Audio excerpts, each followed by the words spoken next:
When it's time to recondition your wood cutting boards, you can buy this Butcher Block conditioning oil for less than 10 bucks. Or you can make your own out of beeswax, which is a whole lot more interesting. If you want to learn how, keep watching.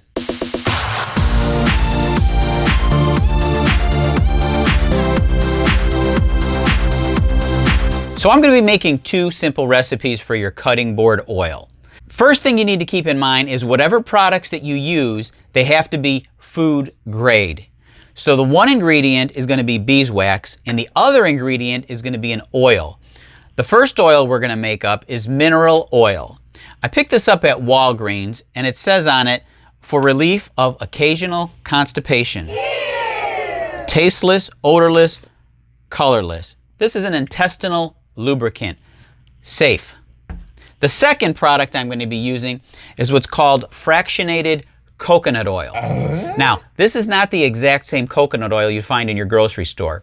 It's highly processed and very fluid. Most coconut oils at room temperature are going to be somewhat solid, like butter.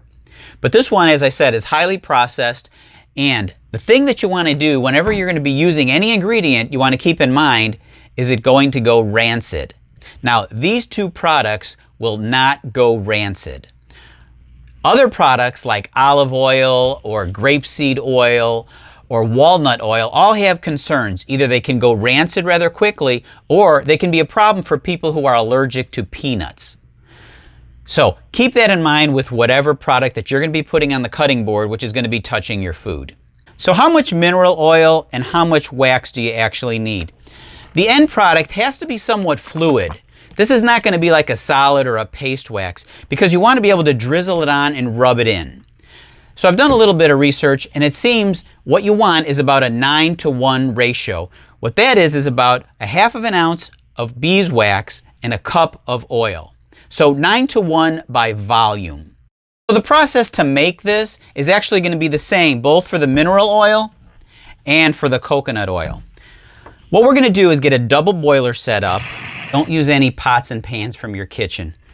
This is one that I used for another job and it leaves wax that's really hard to get rid of. So your spouse will appreciate if you don't use something that you really want to keep. And we're going to pour a cup of the liquid in and we're going to get it heated up and we're going to put our wax in and get it melted.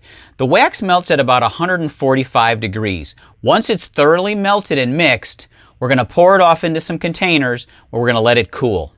Then it's ready to use. For the double boiler, the water doesn't need to boil as the wax melts 60 degrees less than the boiling point of water. And I'm sure you don't want to watch the wax melt unless it's a cool 9-second time-lapse video.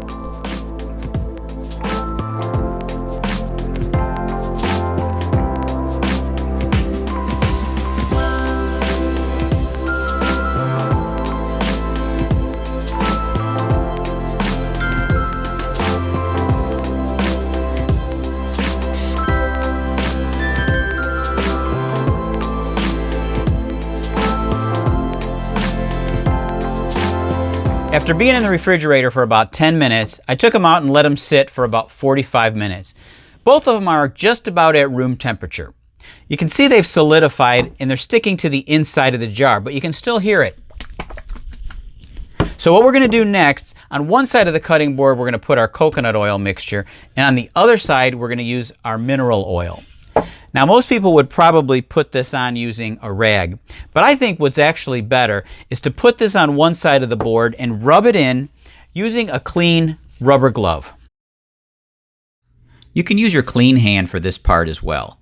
The reason I use the glove is because the point is to apply the oil to the cutting board and have it soak in the wood and not the rag.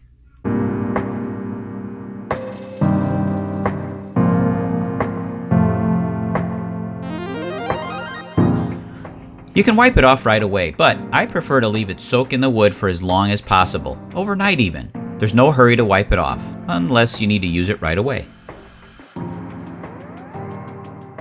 So I didn't really see much of a difference between the mineral oil or the coconut oil. I would just use the mineral oil because it's half the price of the refractured coconut oil, plus you can get this at any local Walgreens.